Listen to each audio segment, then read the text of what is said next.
This is News at 8.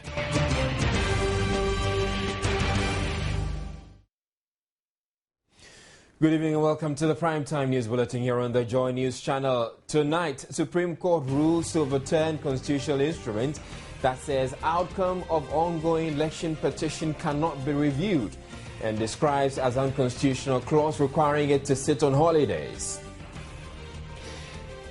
In conformity with the ruling, the election petition case will not be heard tomorrow, the 1st of May. Sole Commissioner for Judgment Debt chides Attorney General for judgment debt payout in 2010 on behalf of the Ministry of Defense. Chinese construction firm building a Tuabo gas processing plant reported to have abandoned the project. We'll bring you the latest on the Kumbu by-election. All these plus showbiz and sports, where Real Madrid is facing Dortmund in a UEFA semi-final clash. Coming up presently. News at 8 with Israel Lai.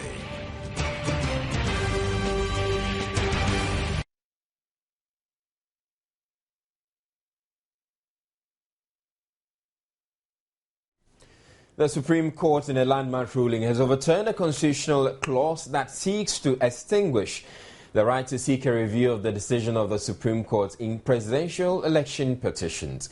The ruling simply means the verdict reached by the justices in the ongoing election petition before the Supreme Court could be subjected to a review. PNC General Secretary Bernard Mona, who filed the petition, also succeeded in getting the Supreme Court to rule as unconstitutional the requirement that the court sit on public holidays and weekends. He spoke to Joy News after the landmark ruling. For instance, tomorrow is May Day. It's a public holiday. It's not just even a Ghanaian holiday. It's an international holiday that is given in place of labor. The judiciary service is part of labor. So for them to violate that, and in particular when you take the Public Holidays Act, Act 601, it is clear that the judicial service is not part of those services that are excluded from the Public Holidays Act, and I thought that that was an infringement, and that is why we have come to court. And the court, having gone through the merits and demerits our issues, has concluded that we have a veritable case and that it was unacceptable that a subordinate body could make legislation that will invalidate an act of parliament and also the Constitution of Ghana. And I think that it's a victory for all of us citizens of Ghana. The court also ruled that Article 71B of the Constitution, as well as constitutional instruments CI 71 and 65, were unconstitutional. Addressing journalists after the court hearing, spokespersons for the respondents, Nana Atodaze, describes the court's ruling a victory for the rule of law. It's a landmark case in which two key positions were rolled out by the Supreme Court. The first related to the reviewability of the decision of the of this panel. I mean, potential of this the petition panel. To read what does that mean? If this court, for instance, makes a ruling or a decision at the end of the case, will it be open to anybody to apply for a review? CI 75 says appear to say no, but today the Supreme Court, in the Benamuda case, came out with a clear interpretation that says that if CI 75 is saying that, then CI 75 to that extent is unconstitutional. That bit. Secondly, related to the application, whether a public holiday, the court could be compelled to sit. And the court came out with a decision that, yes, on a public holiday, the courts must observe the law, and the courts cannot sit on a public holiday. So we'll come to the election petition hearing itself in a bit, but it emerged during proceedings today. At today's hearing by the sole commissioner for judgment that the Attorney General's Department failed to exercise due diligence in the payment of 11.5 million Ghana cedis as judgment debt to some 3 persons in 2010.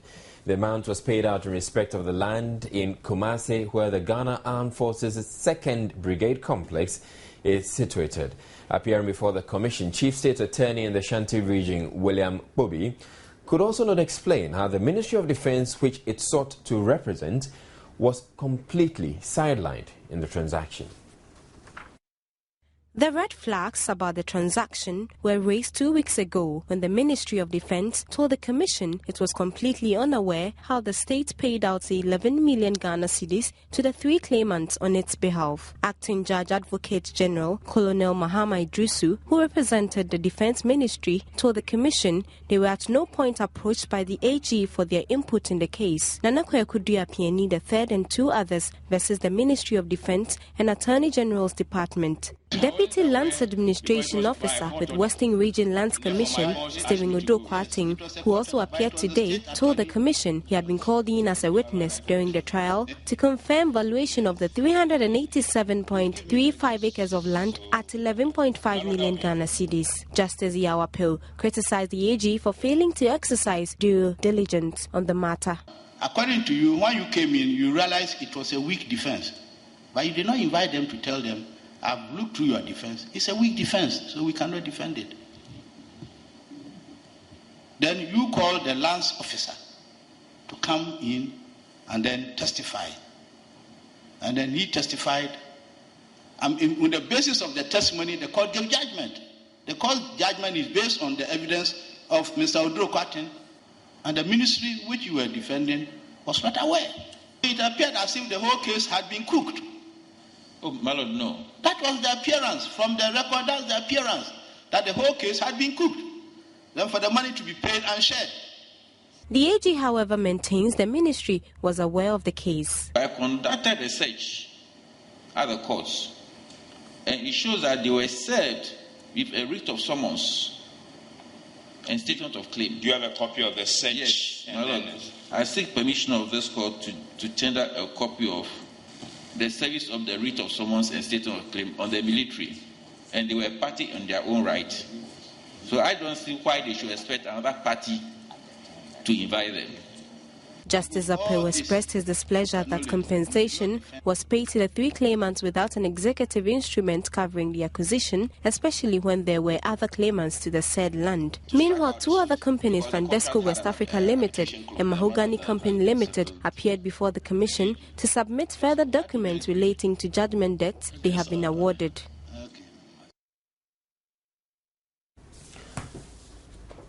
Parliament today, before rising indefinitely, approved the report of the Committee of the Whole on a proposed formula for sharing of the District Assembly's Common Fund for 2013 from the current 7.5% to 10%.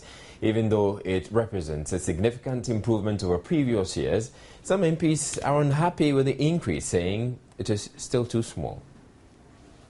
According to Article 2522 of the 1992 Constitution of Ghana and the District Assembly's Common Fund Act 1993, Act 455, Parliament is mandated to make provision for the allocation of not less than 5% of the total revenue of Ghana to the District Assembly's Common Fund for the implementation of development programs in the metropolitan, municipal and district assemblies.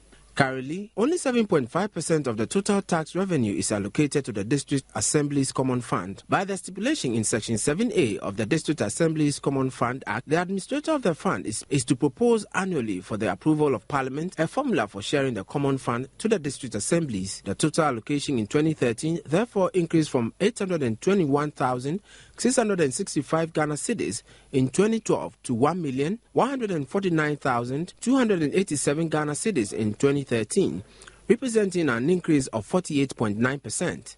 In spite of the increment, some MPs are of the opinion it should have gone up to about 30%. 100%. When you go to Uganda, for example, 40% to 50% of the Assembly Common Fund is being used to the local government. In other words, the total revenue generated in the country, 40% is sent as a common. Here we are using about 7 to 11%. I think it's about 7.5%. They are even agitating to increase to 11%. I think it's too small. After all, the whole development of the nation is about local government. Because local government does the major development, about 75% of the development. And therefore, if you raise revenue and you send only 7.5% into the District Assembly Common Fund, you have done nothing. At least 30% or 40% should be sent to the local government. For me, the local government is the universal seat. If you want to give me role, and for example, you have decentralized it, and that the district assembly common fund is increased, so that the district can embark, on its own project. You don't need to centralize everything in Accra. I think that we have to look at that thing very critically, so that we can resource the district assemblies, and they will take vital decisions that will develop their districts.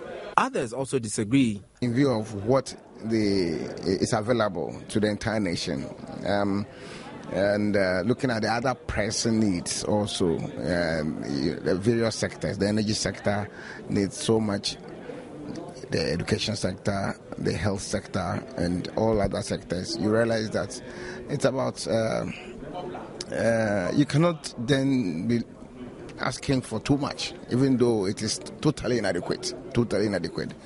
But then you can also stifle the other sector. A huge sum of money to the districts at this time, I don't think it's advisable. But I think 10% increase will be a reasonable amount for the districts for now. Okay, and I'm also thinking that 40%, 30% is rather too high a percentage, because it should not undermine the other aspect of national development agenda.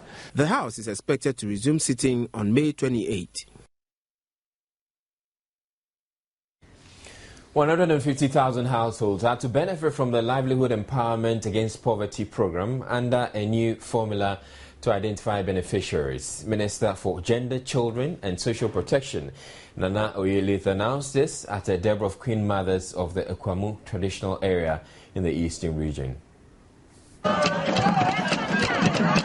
the Deba, which was meant to discuss issues concerning Akwamufie, the Gender and Social Protection Minister said government social interventions would be targeted at the aged, especially those who worked in the informal sector who have no pension entitlement. It would also target the mentally disabled and all other vulnerable groups. According to Nana Oyelitha, the proximity of the community to the Volta Lakes makes it vulnerable to child labor and trafficking. The Gender Minister warned against such practices, saying the ministry would ensure that perpetrators are brought to book and dealt with by the law. One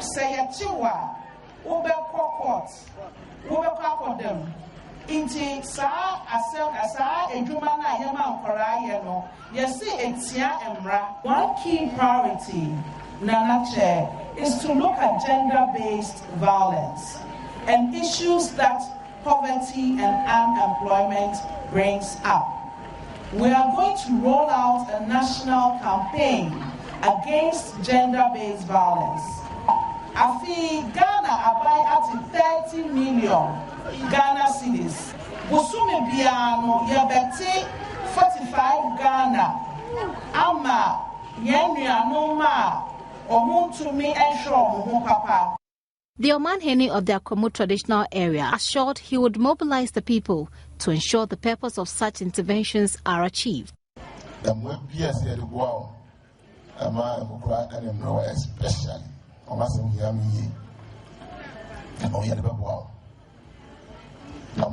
school, and the one sending our kind of child labor and in the manner. You say, wouldn't be a woman. I have no doubt. The leap was largely criticized for its inability to reach the intended beneficiaries as well as provide a sustainable source of livelihood. Nana Oyelitha is however confident that with the increase in stipends to 45 cedis as well as the number of beneficiary households, some impact should be felt in about a year. Gifty Andopia for Joy News.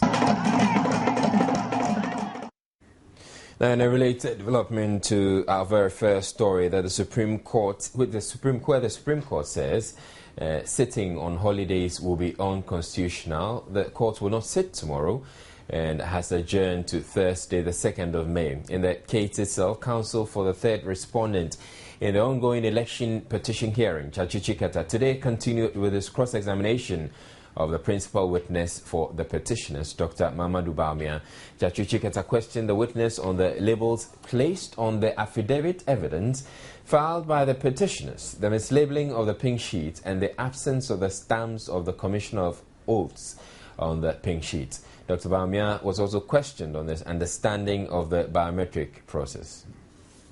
Proceedings today in court started with a caution to Dr. Bawumia by President of the panel of Supreme Court judges, Justice William Atuguba, to be brief in his answers and cease from speaking like he was on a vice presidential debate panel. Chachuchikata then took over and questioned Dr. Bawumia on his understanding of the biometric process. At some point in his questioning, leading counsel for the petitioners, Philip Addison, had cause to object, claiming Chachuchikata was repeating himself and could not force the witness to present different answers to the same questions. Are you able to confirm that you have reviewed everything on that list? Yes, my lord. And you're able to confirm that with each set of exhibits, we're dealing with the same polling station and it's repeated? Yes, my lord. It's mislabeled the same polling station in two different categories. And this mislabeling as you describe it. Please, counsel, don't shout. This you can make your point. This mislabeling as you describe it, and you're not going to tell me what to do. This mislabeling as you describe it is misleading to anybody who has these exhibits in their hands, is it not? My lords, they were mislabeled, but only used in the analysis. And it misleads anybody who receives this lot of exhibit. It misleads them, does it not? Without explanation, you may be misled. But if you get the correct explanation and realize that it's only used in the analysis once, then you'll be comforted that it is not misleading, my lords. Chachuchikata also questioned Dr. Bawumia on the possibility of mechanical errors in the collation of data on the pink sheets by the petitioners. Speaking to journalists after the hearing, the petitioner's spokesperson, Gloria Ekufu, said whatever decision the court makes pertaining the election petition hearing was in the interest of the state and they would abide by it. The assessment and evaluation of a witness's performance and therefore that of a lawyer all goes into evaluating the evidence before the court. A court will deliver judgment based on the evidence before it. And in doing that, they have to determine whether or not the right questions have been asked, whether or not the right responses have been elicited, whether or not, therefore, the case of the petitioner or the plaintiff is still strong or weak. All that is for the court to determine. Well, you recall that Mr. Tonilita started cross-examination of Dr. Bawumia, who had completed his evidence in chief. After him, then we had the counsel for the Electoral Commission, Mr. Kwashi Aiden, who finished before midday yesterday. Thereafter, Mr. Chachuchikata took up the mantle and has been cross-examining the whole day. There is no indication that is completed. The court has adjourned the matter to the 2nd of May for continuation. So that is what we are expecting, that Mr. Chikata will continue with his cross-examination come Thursday, the 2nd of May.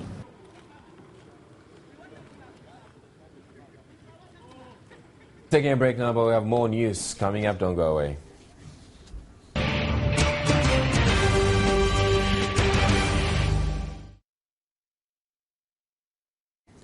The ongoing strike by doctors has moved into another gear following the decision by members of the Government and Hospital Pharmacists Association, GOSPA, to withdraw their services in demand for upgrading their market premium. My colleague Marian Toure visited the Accra Psychiatric Hospital to assess the impact of the strike on mental health care delivery. She filed this report.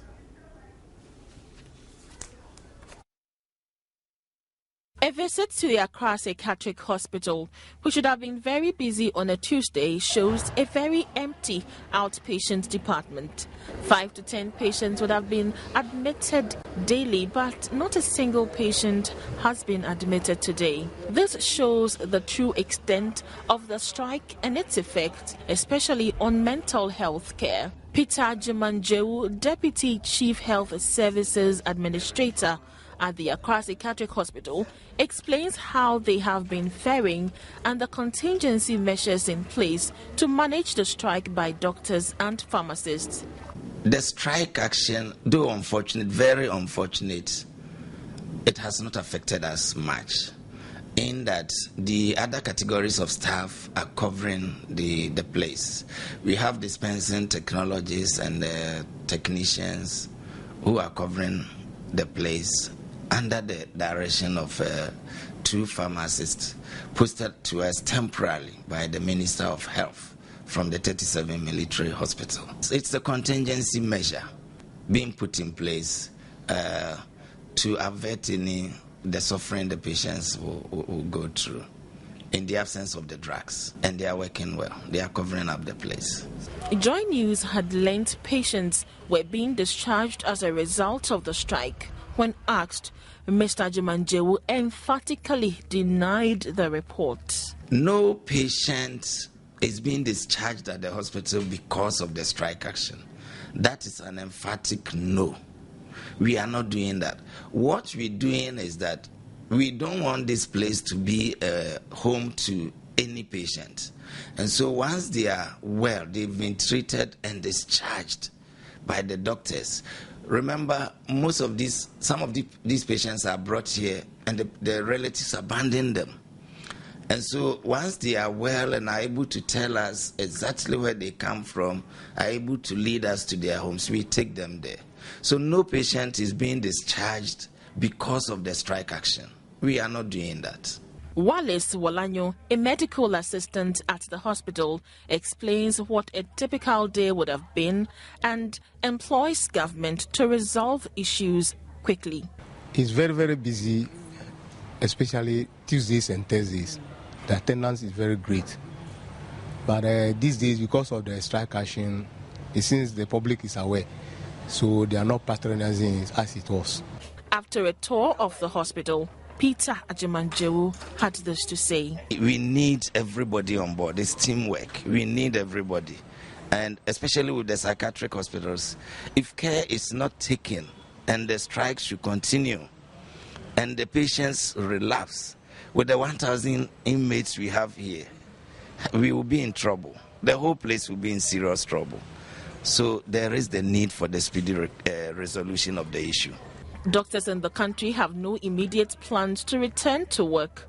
Though supplies are available to last 2 months, the situation could get dire, and perhaps this is a perfect time to call a truce. Marian Touré's report for Joy News. Meanwhile, acting IGP Mohamed Ahmed Al Hassan has assured officials of the police hospital they will renovate the hospital Annex B, which has been abandoned for a while, to create more rooms for patients, adding the recruitment of staff for the hospital will also be fast-tracked to ease the pressure.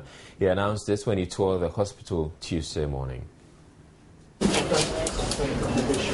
The acting IGP's visit was to assess the impact of the ongoing strike by doctors on the hospital's operations. He first called at the outpatients department. He was also at the children's ward, which, though was full, personnel explained they were managing.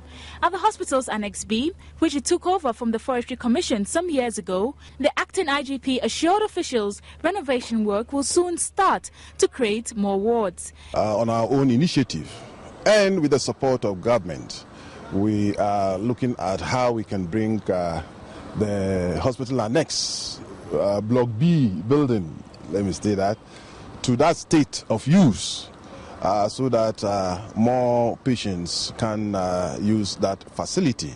So definitely we are working with the hospital administration, police headquarters and government to see how best we can put that place in use. He added it is important to motivate the staff with equipment and facilities so they derive satisfaction in their work, and concluded his tour with a visit to the maternity ward, dispensary and mobile clinics.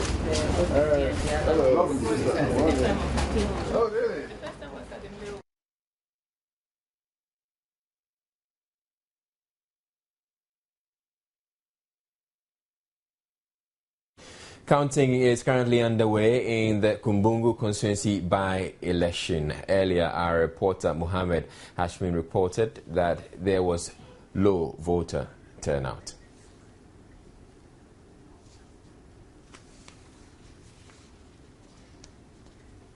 It's all our materials, including the ballot papers, and we are busy putting everything in order. So all our materials are in and we are set for tomorrow. But we understand some people have expressed fears that tomorrow's elections could end in violence because of some rumors that they have heard. Now, why should it end in violence? Now, what is on the ground? What are the early warning signals? Well, I am not privy to this information. The police are in full control. Right, we apologize. There was apparently a mix-up there. We're bringing you business news next.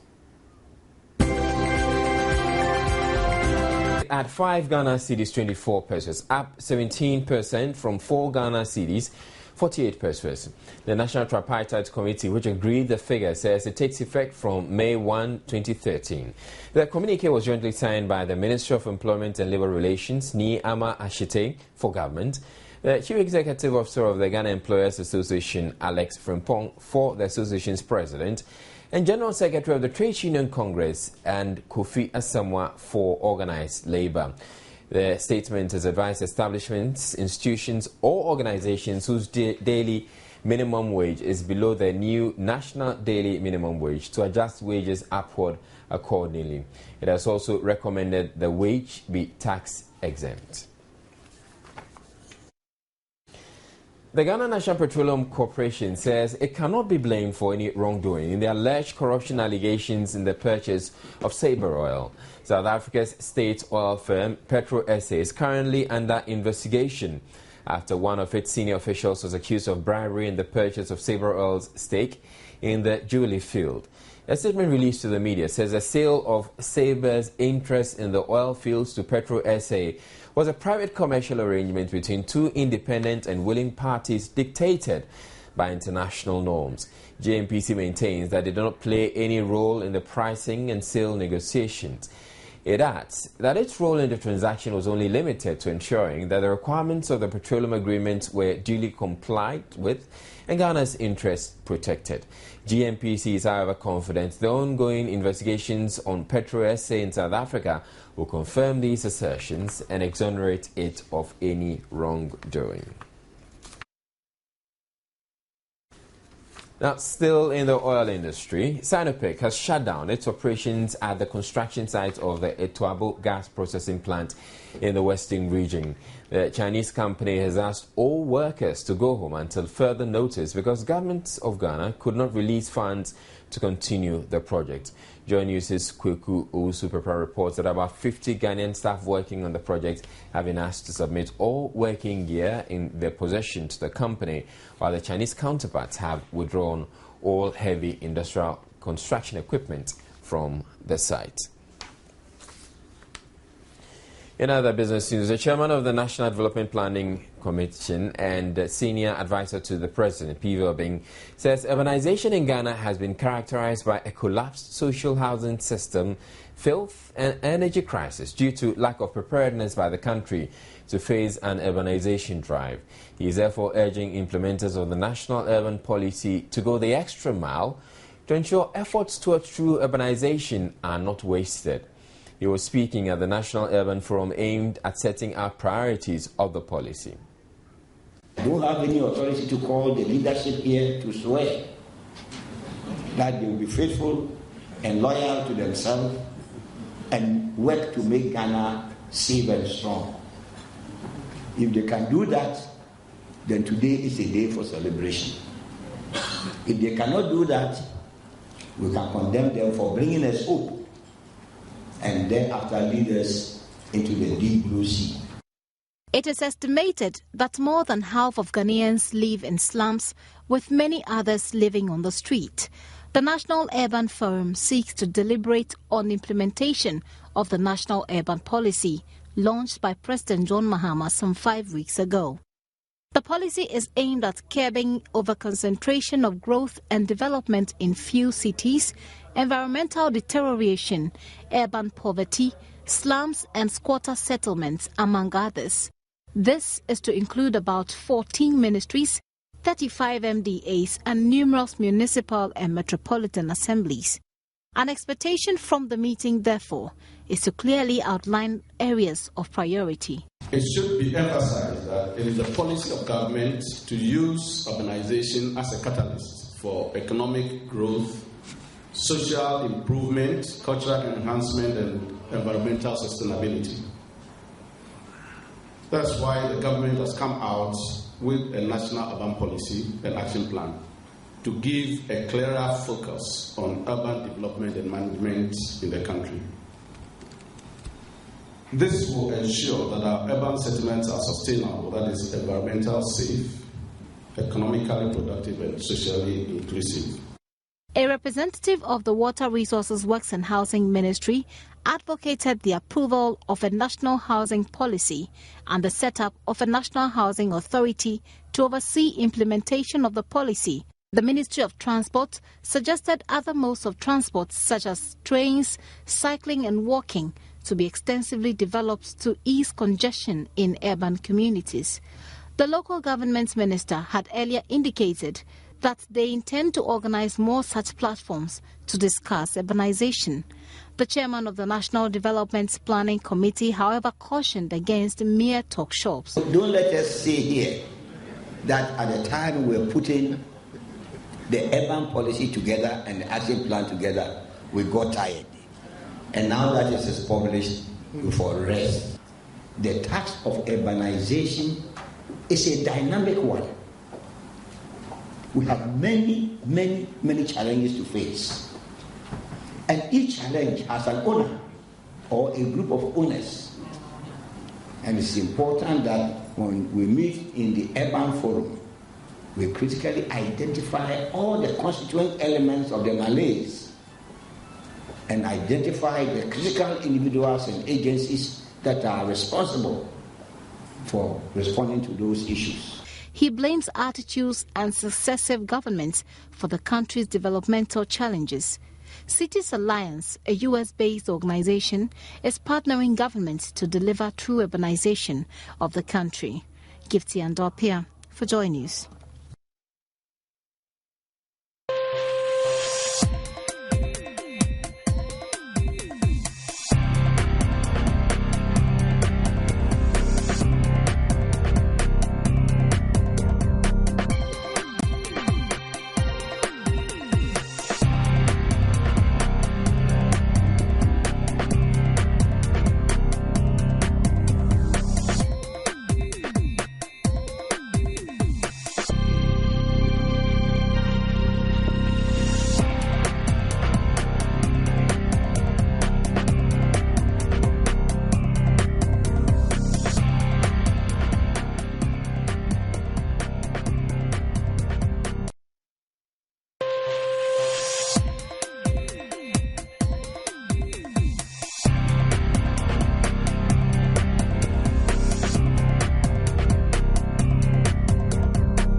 Now, President John Mahama has cautioned the expansion of population, of labor force and of urban centers could be crippling to the continent if proper care is not taken. Delivering the keynote address at the third time CEO Summit Africa in London, President Mahama noted urbanization could undermine the apparent gains of the country's current economic growth and called on his colleague African leaders to ensure that urbanization and its associated issues form part of everyone's vision for Africa's future. 30 years ago, 28% of the continent's residents lived in cities. Today, that figure is 40%. And in my own country, that figure is 53%. Of the 1 billion residents in Africa, 40% live in cities. That places us on a par, not in the future, but today with China and India. And within 15 years, that figure will rise to above 50% averagely. In certain countries, urbanization is creating overpopulated slums. In others, it has become the driving force behind the accelerated construction of roads, social housing, commercial buildings, water systems, power generation, and other like projects.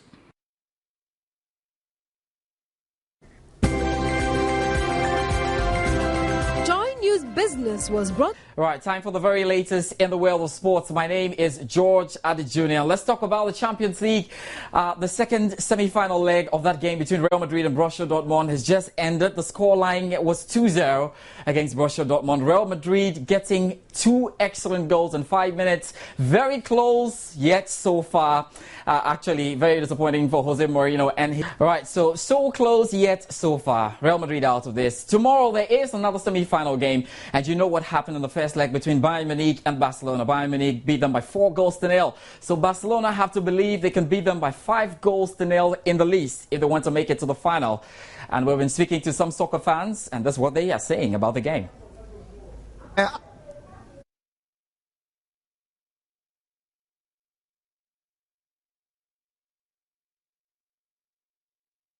In both home and away, their game plan is almost the same, and they play very strong soccer. Do you understand me?